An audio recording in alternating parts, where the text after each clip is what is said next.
The Nintendo Switch 2 has been released for a short amount of time, and during the time that I've had access to it, not only have the upgrades improved my experience with the games, but the new console has actually allowed me to find my love for the Nintendo ecosystem.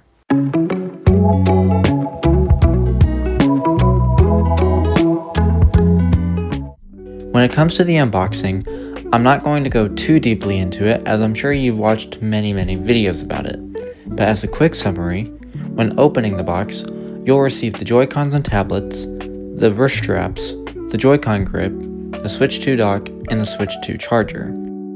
Now there are two quick things to note that I saw.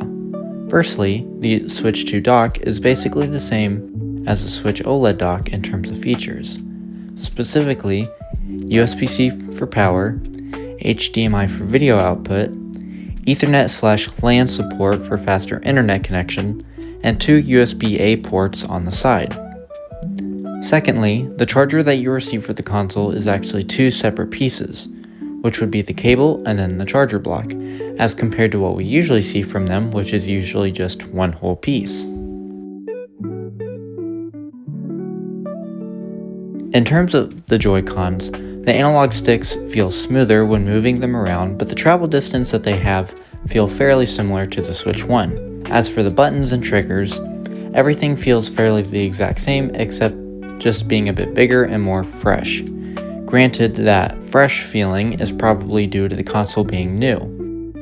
However, I'd say one of the most notable upgrades of the Joy-Con 2s is the SL and SR buttons. Because as you may know, the buttons are bigger and are part of the magnetic connection for the controllers. But the new SL and SR buttons are a huge upgrade compared to the previous Joy-Cons. Not only do they have a better click and press to them, but the size of them is a needed improvement. In terms of the console itself, it does have some heft to it, and with its bigger size, it definitely sells the new and improved ideology that you'd expect with this console. With its 7.9-inch screen, I can confidently say that the black borders do not interfere with the gaming experience, since the screen is big enough to make you forget that they're actually there.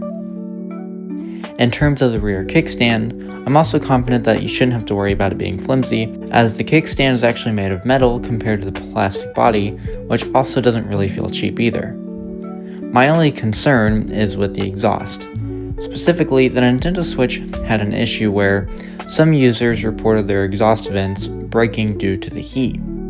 And it does raise the question of, will this happen again? Well, I'd say that it might happen again due to how thin the dividers are, but at the same time though, due to how big the actual exhaust holes are, there's probably plenty of room for the heat to escape. Now let's talk about the new gimmicks of the new console, or at least two of the three. The first gimmick, and most popular, is the magnetic connection between the Joy-Cons and the console. Simply put, the use of the magnets compared to the original rail system is more intuitive and easier. On top of that, as we continue to use the new console, we won't have to worry about any connection issues unlike the previous console.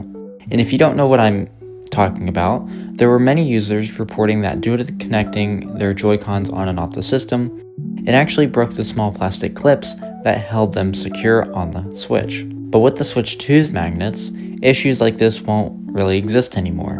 The next gimmick we have is the mouse mode.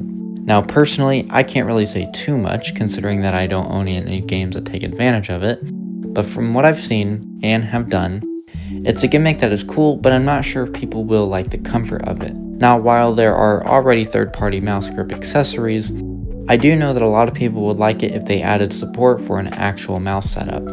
Also, just like any regular mouse, it is recommended that you use the mouse function on a soft or a padded surface, such as a mouse pad. Otherwise, it's going to be noisy on a regular tabletop. Another tip with the mouse mode is that it will only work if the Joy-Con is rotated onto its side. Now, while that might sound obvious, some users have tried using it on the sides of their pants with the Joy-Cons facing upwards. So if you plan to be a lazy couch gamer by keeping your arms to your sides, using mouse mode won't be available. In terms of software, it's basically the exact same except with just a fresh look. However, there are some notable things worth mentioning about the eShop. Firstly, the shovelware of games can still be found that were originally seen on the last Switch. Secondly, there are still some Switch 1 games that aren't even playable on the device. Now, I'm assuming that's either due to incomplete testing, or maybe they were tested but there hasn't been any solutions yet. Other than that, the eShop is the exact same, except with just a fresh coat of paint.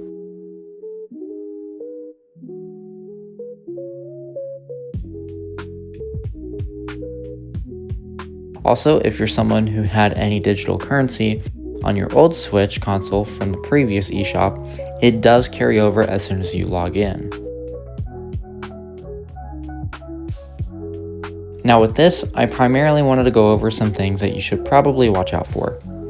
As for the console itself, make sure you pay attention to the battery percentage that is displayed on the home screen. Many users were originally reporting a short battery life, but Nintendo had to clarify that the percentage being shown could be wrong compared to what you actually may have. And to simply fix it, all you have to do is go into the console's recovery mode, and that's it. Once you're in that, you can leave it and it should be fixed. Another thing to watch out for is this weird power issue that I actually experienced personally. Granted, I was too worried at the time about fixing it that I didn't even bother recording the issue. Essentially, for some reason, my Switch wouldn't even bother turning on even though it was at a full charge, since I leave it on the dock the majority of the time. To fix it, Nintendo suggested that I hold down the power button for at least 20 seconds to fully turn off the device and unplug the charger from the wall and the dock for at least 30 seconds. After doing both, I connected the charger back into the wall and directly into the console this time. After that, the console turned on immediately. Outside of the console, my biggest tip to watch out for are the console accessories. Companies like dbrand have had issues with their grip case not allowing the Joy-Cons to stay properly connected to the console. Also, please avoid any kickstand covers that might come with a grip case, as the adhesive may rip off some of the paint, as this user shows here. And just in general, I'd recommend waiting until more companies have actually released more accessories for this console. Like I said at the beginning, the Switch 2 has allowed me to fall back in love with Nintendo's ecosystem. Granted, saying that I fell back in love may be too big of a stretch, but the idea is that I actually enjoy it again. Because back when the first Switch generation was the current hardware that Nintendo had to offer, I didn't really care too much, mainly about it due to its lack of power. However, most people don't buy a Nintendo console for the power. They primarily buy it for the first-party exclusives alongside some of the indie games. And while I understood that concept, I didn't really fully adopt that concept for myself until now. And after seeing the new capabilities of the console, it also has me excited for what Nintendo is going to be more capable of. I am one of the many people that played Breath of the Wild on the regular Switch at 720p resolution at 30 frames per second. And while it was fine, I always knew that it could be better. And the Switch 2 basically proved that. With that being said, I am now more excited about the fact that Nintendo's games no longer have to feel restricted or falling behind in terms of what they achieve for the hardware. And maybe this time, Game Freak will actually make a Pokemon game that looks like it's worth playing instead of whatever this is. You're trespassing on my property! Get the hell out of my yard! JT, let me have this house. JT let you have my house! Yes. My shed! I want it. You're trespassing on my property! You didn't win in my yard! Wait. All of you! Daddy, chill. What the hell is even that? Because to be honest, I haven't played a Pokemon game since Pokemon Sun on the 3DS. That's almost 10 years ago. Now you might bring up the fact that Legends ZA is coming out this year. And to be honest, I'm probably not going to buy it. But this is only due to the fact that the only thing that they had me interested in was the combat. Other than that, I could care less about the game. Because from what we do know, it hasn't sold me yet. Especially the idea of the entire game being placed within a city. And I actually liked the wilderness exploration, but it's not here this time.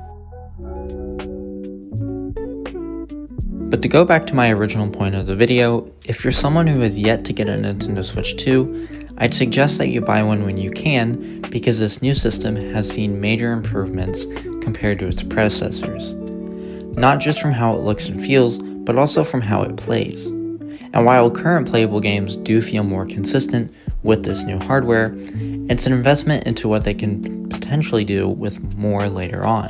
And while saying that is true with every new console that has come out, I'd say that this is especially even more true due to the fact that Nintendo has never been known to make their hardware modern compared to the competitors. And in the case of the Switch 2, this is probably one of the most impactful hardware leaps yet, and that's what makes this new console that much more exciting. Anyways, that's the end of today's video. If you enjoyed, then leave a like down below and subscribe to the channel if you want to see more. Thank you so much for watching, and I'll see you guys in the next one.